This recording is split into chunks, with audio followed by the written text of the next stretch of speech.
बिस्मिल्लाहिर्रहमानिर्रहीम। अस्सलाम वालेकुम। मेरा नाम अरीब सुमरो है और यंग सॉलिसिटर्स के प्लेटफॉर्म से मैं आप सबको खुशामदीद कहता हूँ। आज हम मौजूद हैं सक्खर की एक नामूर शख्सियत के साथ, जिनका नाम एडवोकेट सुप्रीम कोर्ट कुर्बान मलानो साहब हैं। आप किसी तारीफ़ के मोहताज तो नहीं हैं, लेकिन अपना कौमी फ़रीज़ा निभाते हुए मैं आपको बताता चलूँ कि आपके बार पॉलिटिक्स के लिहाज से आपका बहुत ही एक अहम किरदार रहा है सक्खर डिवीज़न में। आप 6 मरतबा अनबीटेबल हाई कोर्ट बार के प्रेसिडेंट रह चुके हैं और 3 मरतबा कंसेक्यूटिवली सिंध बार काउंसिल की सीट भी जीत चुके हैं। तो शुरू करते हैं। अस्सलाम वालेकुम सर। वालेकुम अस्सलाम। सर कैसे मिजाज हैं आपके? मेरे ठीक ठाक। आप सर मेरे से ठीक हो? अल्हम्दुलिल्लाह। सर सबसे पहले तो हम आपसे मालूम करना चाहेंगे कि आपका लीगल प्रोफेशन किस तरह से स्टार्ट हुआ? मैं प्रैक्टिस में वकालत में एक हादसाती तौर पे आया हूँ और मैं एक हारी का बेटा हूँ। गांव से आया मैं तालीम हासिल करने। यहाँ एक मेरे निहायती वालिद की जगह निज़ाम बलोच साहब के पास में आई वॉज 30 ईयर्स एज, 13 साल की एज में मैं इधर आया था। मैं उनके पास इत्तियान की नौकरी की, मुंशी बना और कोई नौकरी नहीं मिल सकी तो इत्तफाकी तौर पे मैं वकील बन गया। ये इत्तफाक है, मेरे ख़ानदान में कोई भी वकील नहीं है और ये फर्स्ट है। मेरे कास्ट में भी कोई मलानो वकील नहीं था।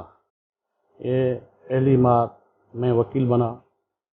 स्टार्ट मेरा पियान से हुआ। निज़ाम बलोच साहब मेरे उस्ताद हैं, वहाँ से स्टार्ट किया और बार पॉलिटिक्स में भी ऐसे ही स्टार्ट हुआ कि जो मैंने तालीम हासिल की है वो मेहरबान निज़ाम बलोच साहब की हेल्प से मैंने तालीम हासिल की।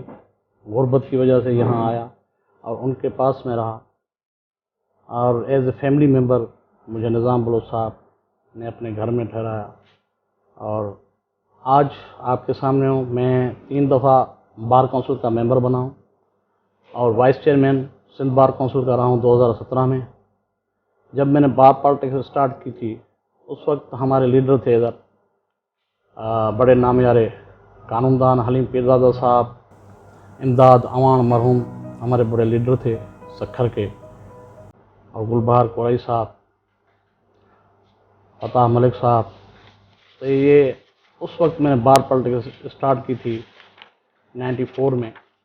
तो छोटे छोटे ओहदों से मैंने कभी लाइब्रेरी सेक्रेटरी बना, कभी मैनेजिंग कमेटी मेंबर बना। 96 में मैं लाइब्रेरी सेक्रेटरी रहा और उसके बाद एक्सपीरियंस गेन करके ये मैंने वकालत में अपना जो सिस्टम आपके सामने है कि हमने मेहनत की है और ईमानदारी के साथ मेहनत की है। आज तक मेरे उस्ताद को मेरी तरफ से कभी भी किसी किस्म की शिकायत नहीं। उसके साल में 15 साल रहा हूँ कंटिन्यू, और 15 साल का जो सिस्टम होता है एक, आप समझ सकते हैं कि उनका एतमाद उसके जो मुझे हेल्प की और डिसीजन करता था कि जहाँ भी जाओ केस चलाओ मैं बैठा हूँ, उसी ने मुझे एक विल पावर दिया, डिसीजन पावर दिया केस चलाने के लिए। गलत चलाओ सही चलाओ मैं बैठा हूँ। तो अल्लाह की करम नवाजी रही, माँ बाप की दुआओं से, दोस्तों की दुआओं से, उस्ताद ने जो मुझे इस लायक बनाया है। तो मैं 2003 में जनरल सेक्रेटरी रहा डिस्ट्रिक्ट बार का। 2003 से पहले वाइस प्रेसिडेंट लेबर सेक्रेटरी रहा हूँ। 2003 में जनरल सेक्रेटरी रहा और उस ग्रुप से मैंने जीता था जो बड़े हमारे सक्खर डिवीज़न के क्या सिंध के एक नामयारे वकील इमदाद अवान साहब का ग्रुप कहलाता था, हलीम पीरजादा साहब का ग्रुप। उनसे मैंने जनरल सेक्रेटरी शीट अकेले पैनल से निकाली 2002 में। फिर 2004 तक मैं जनरल सेक्रेटरी रहा डिस्ट्रिक्ट बार सक्खर का। फिर 2006 में मैं प्रेसिडेंट इलेक्शन कॉन्टेस्ट की और एक सीनियर वकील थे मरहूम मकबूल अवान साहब, सुप्रीम कोर्ट के वकील थे, वो हाई कोर्ट का जज भी रहा था। 2006 में मैं प्रेसिडेंट इलेक्शन बड़ी टफ कॉन्टेस्ट की थी, जो मैं 100 वोटों से मरहूम मकबूल अवान साहब से इलेक्शन जीती थी और प्रेसिडेंट रहा। उस तहरीक का स्टार्ट हो गया ये चौधरी इफ्तार साहब को जो माजूल किया गया था, और इस तहरीक में हम फोर फ्रंट पे रहे और उसी तहरीक की वजह से मेरी और इमदाद अवान साहब की एक ग्रुप की हैसियत से इत्तेहाद रहा कि अदलिया की आज़ादी के लिए हम एक हैं और इमदाद अवान साहब इस तारीख में हमारे साथ थे। मैं पूरे पाकिस्तान में उसके साथ रहा और दोस्त मेरे साथ होते थे। और स्टार्ट हमने उस वक्त मैं प्रेसिडेंट था और इमदाद अवान साहब प्रेसिडेंट थे। हाई कोर्ट बार के मैं था डिस्ट्रिक्ट बार का प्रेसिडेंट। और यहाँ से ही हमने एक तहरीक का आगाज़ किया जहाँ चौधरी इफ्तार साहब यहाँ आए थे। तो ये तहरीक चलती रही, वो तहरीक कामयाबी। तहरीक के दौरान इमदाद अवान साहब की जो है डेथ हो गई, हार्ट अटैक हुआ था। उसके बाद हमारे पास सक्खर डिवीज़न में एक खाल हो गया बड़ा। इतनी लेवल का लीडर नहीं था जो हमारे सक्खर डिवीज़न को इस मसाइल जो आ गए तहरीक को चलाने के लिए। ये अल्लाह से की करम नवाज़ी, ये दोस्तों की मेहरबानी है जिन्होंने साथ दिया। फिर हम उस तारीख को कंटिन्यू किया और वो कामयाब हो गए। जब चीफ जस्टिस साहब पहले दिन इफ्तार चौधरी साहब अपने ओहदे पे फायज बैठे तो इमदाद अवान साहब का बेटा शहरयार अवान जो अभी असिस्टेंट एडवोकेट जनरल है, वो और हम गए जो झंडा फड़काने वाली तारीख थी उसके घर पे। तो ये कंटिन्यू एक जदोजहद की। फिर मैंने 2009 से लेके 2012 तक 2008 से लेकर 12 तक जनरल सेक्रेटरी रहा हाई कोर्ट बार का और बड़ी टफ इलेक्शन जीती थी मैंने। हमेशा मेरे जो मद्दे मुकाबल वही दोस्त होते थे जो बड़े बड़े लीडर सीनियर वकील थे। पीपल्स पार्टी के इफ्तार था। तो 2008 से 2012 तक मैं जनरल सेक्रेटरी रहा। 2013 में प्रेसिडेंट, और वो भी टफ प्रेसिडेंट की इलेक्शन मैंने कॉन्टेस्ट की थी। तो उसमें भी अल्लाह से ने एक हमें कामयाबी अता की। तो ऐसे ही 6 साल में प्रेसिडेंट रहा हूँ हाई कोर्ट बार का, 4 साल जनरल सेक्रेटरी रहा हूँ, 3 मरतबा सिंध बार काउंसिल का member, vice chairman Sindh bar council का। तो बहुत सारे एजाज़ हैं। और एज यंगेस्ट एडवोकेट जो है, फर्स्ट टाइम मैं बार काउंसिल का जब मेंबर हुआ था तो तारीख़ में सक्खर में या कहीं भी बार जितने मेंबरान थे उनमें यंगेस्टर मैं ही था जो इलेक्शन जीत के गया था। और वो इलेक्शन मैंने 6 सीटों से लड़ी थी एक ग्रुप की हैसियत से। तो 1 सीट हमने हारी थी, 6 सीटों से 5 सीटें हमने अपने ग्रुप में निकाली थी सिंध बार काउंसिल की। मेरे साथ अली मोहम्मद डायरी साहब, गुलाम मोहम्मद अब्बासी साहब थे, सैयद मुश्ताक हुसैन शाह साहब थे। तमाम सीनियर बड़े नामयार वकील थे और बहुत कॉन्फिडेंट वकील थे। तो वो इलेक्शनें हमने 2009 से 8 से जब शुरू किया है आज तक जीत के आए हैं। तो ये बार पॉलिटिक्स है। अगर यंगस्टर एडवोकेट आ रहा है तो वो अपने पहले तो अपने आप को इस्टेब्लिश करे, काबिल बनाए, वकील अच्छा बने, फिर बार पॉलिटिक्स भी करनी चाहिए। और बार पॉलिटिक्स पॉजिटिव होनी चाहिए, नेगेटिव नहीं होनी चाहिए कि ओहदे का कहीं मिसयूज़ ना हो जाए, इसी ओहदे को किसी को ब्लैकमेल करके कोई फ़ायदा नहीं लिया जाए। ये एक ओहदा जो है ये वेलफेयर के लिए, वो सिविल सोसाइटी हो, वकील हों, और जो भी बार पॉलिटिक्स का किरदार है वो पॉलिटिकल पार्टी से ज़्यादा बार पॉलिटिक्स पे एक हमारे कंधों पे एक जिम्मेदारी आती है कि हम कानून, आइन, जमहूरियती बहाली के लिए हमेशा जदोजहद रखिए। और अदलिया की आज़ादी, अदलिया के वक़ार के लिए कभी भी हम पीछे नहीं हटें। इंशाअल्लाह ताला आने वाला वक्त भी हम अदलिया के साथ रहेंगे। और हमारा मफाद ये है कि पाकिस्तान की अदलिया आज़ाद रहे, खुद मुख्तियार रहे और कानून के मुताबिक फ़ैसले होने चाहिए। और जब भी कोई अदलिया को हमारी ज़रूरत पड़ेगी इंशाअल्लाह हम सामने आ जाएंगे। बहुत शुक्रिया सर। सर, बार पॉलिटिक्स में आपका रुझान किस तरह से आप बार पॉलिटिक्स में इंटरेस्ट लिया आपने? तो उस वक्त मेरे उस्ताद निज़ाम बलोच साहब जो है एक ग्रुप की हैसियत से इलेक्शन लड़ते थे। तो 2-4 दफ़ा उसने इलेक्शन लड़ी, जीती भी सही। निज़ाम बलोच साहब जनरल सेक्रेटरी रहे जो है 80s में, 82 में। MRD की तारीख निज़ाम बलोच साहब ने चलाई, जेल में गए।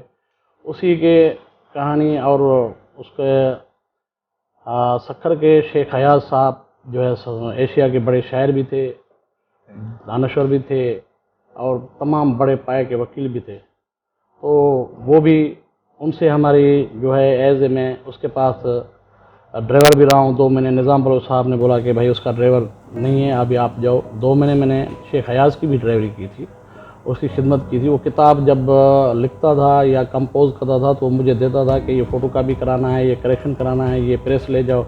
तो इस तरह 1-2 किताब हैं शेख हयाज के, नाम मुझे याद नहीं, उसमें मेरा भी जिक्र किया गया है। तो ये जद्दोजहद मैंने की है और ईमानदारी के साथ की है, मेहनत के साथ की है और आज तक की उसी तरीके से मैं जद्दोजहद कर रहा हूँ, मेहनत कर रहा हूँ। और मेरी इस वकालत के हिसाब से कोई पर्सनल लाइफ नहीं रही है। क्यों? सुबह कोर्ट में, शाम को दफ्तर में, बीच वाला सोशल काम होता है वो करना पड़ता है, जो टाइम मिलता है दोस्तों के साथ होते हैं और यही जो है सिलसिला चल रहा है आज तक। बहुत शुक्रिया सर।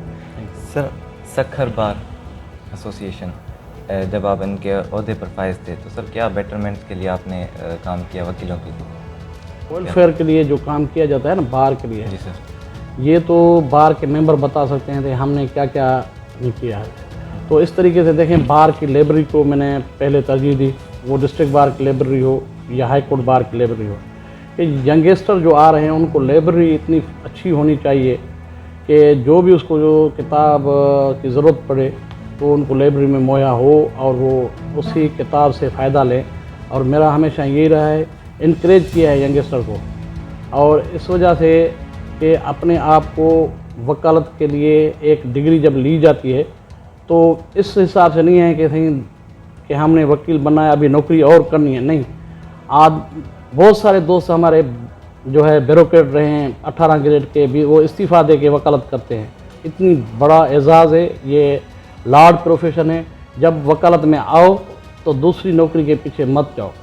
और आज तक मैंने कहीं भी सरकारी नौकरी के लिए आज तक एप्लीकेशन दी नहीं है, रिकॉर्ड रहा ही नहीं है। कहीं मेरा इंटरव्यू हो, कोई अप्लाई किया हो, सवाल ही पैदा नहीं है मैंने कभी नौकरी के लिए सोचा हो। बहुत शुक्रिया सर। कौन से इश्यूज़ को आप समझते हैं कि जिनको अभी तक एड्रेस करने की ज़रूरत है? आज तक जो इश्यूज़ हैं कि बार के मेंबर जो यंगस्टर आ रहे हैं वो अपना ज़ाती केस कहीं भी कोर्ट में नहीं ले जाएं। अवॉइड करें कि वकील साहब का कोई भी ज़ाती केस न हो कोर्ट में तो वो कामयाब वकील है। अगर वो उलझ पड़ा केसों में और ब्लैकमेलिंग करने लगा तो फिर वो वकालत कर नहीं पाएगा और उसकी लाइफ बहुत ख़राब हो जाएगी। तो हम कोशिश करते हैं जितना भी नुकसान हो जाए हम अपना ज़ाती केस कभी कोर्ट नहीं लाते हैं। बहुत शुक्रिया सर। सर, आपने कहा पॉलिटिक्स, बार पॉलिटिक्स ये पॉजिटिव होनी चाहिए। सर, इससे क्या मुराद है? पॉजिटिव इस वजह से होनी चाहिए कि मुझे ओहदा इस मकसद के लिए नहीं लेना है कि मुझे इनसे बेनिफिट, पर्सनल वेस्टेड इंटरेस्ट है कि मुझे सिर्फ पैसा कमाना है, ज़ात के लिए काम करना है। नहीं, मुझे इस मुल्क के लिए काम करना है, इस धरती के लिए काम करना है, यंगस्टर एडवोकेट के लिए काम करना है, सीनियर्स एडवोकेट के लिए काम करना है। देखें, जब एक सीनियर की एज होती है तो सिस्टम ये कोलैप्स हो जाते हैं, तो उनके लिए हेल्प के लिए भी मैं कोशान रहा हूँ और ऐसे बहुत सारे काम किए हैं जिसमें सीनियर्स को, यंगस्टर को बेनिफिट मिला है। और हमेशा उनके मसाइल में भी मैं उनके साथ, यंगस्टर का हो या सीनियर को, साथ रहा हूँ और हल किए हैं, उनको इंकरेज किया है। इसी हिसाब से अगर पूरी डिवीज़न, सक्खर डिवीज़न में जाएंगे या सिंध में जाएंगे तो मेरा वकील साहब जहाँ भी वो काले कोट वाला होता है उनको हेल्प करने के लिए मैं खुद पहुँच जाता हूँ। मेरे पास बहुत सारे यंगस्टर आए, सरकारी वकील बने, जज साहब हैं और मेरे ख्याल में कोई 10-12 या 15 जज साहब हैं, 15-20 मेरे जूनियर जो है सरकारी वकील बन गए हैं और जितने जूनियर अभी इस्टेब्लिश हो गए, इंडिपेंडेंट हो गए हैं, वकालत कर रहे हैं, अपने दफ्तर खुले हुए हैं। तो जब मेरे पास जूनियर आता है तो उसको मैं पूरी तरह क्लाइंट भी दे देता हूँ, फ़ाइल भी दे देता हूँ।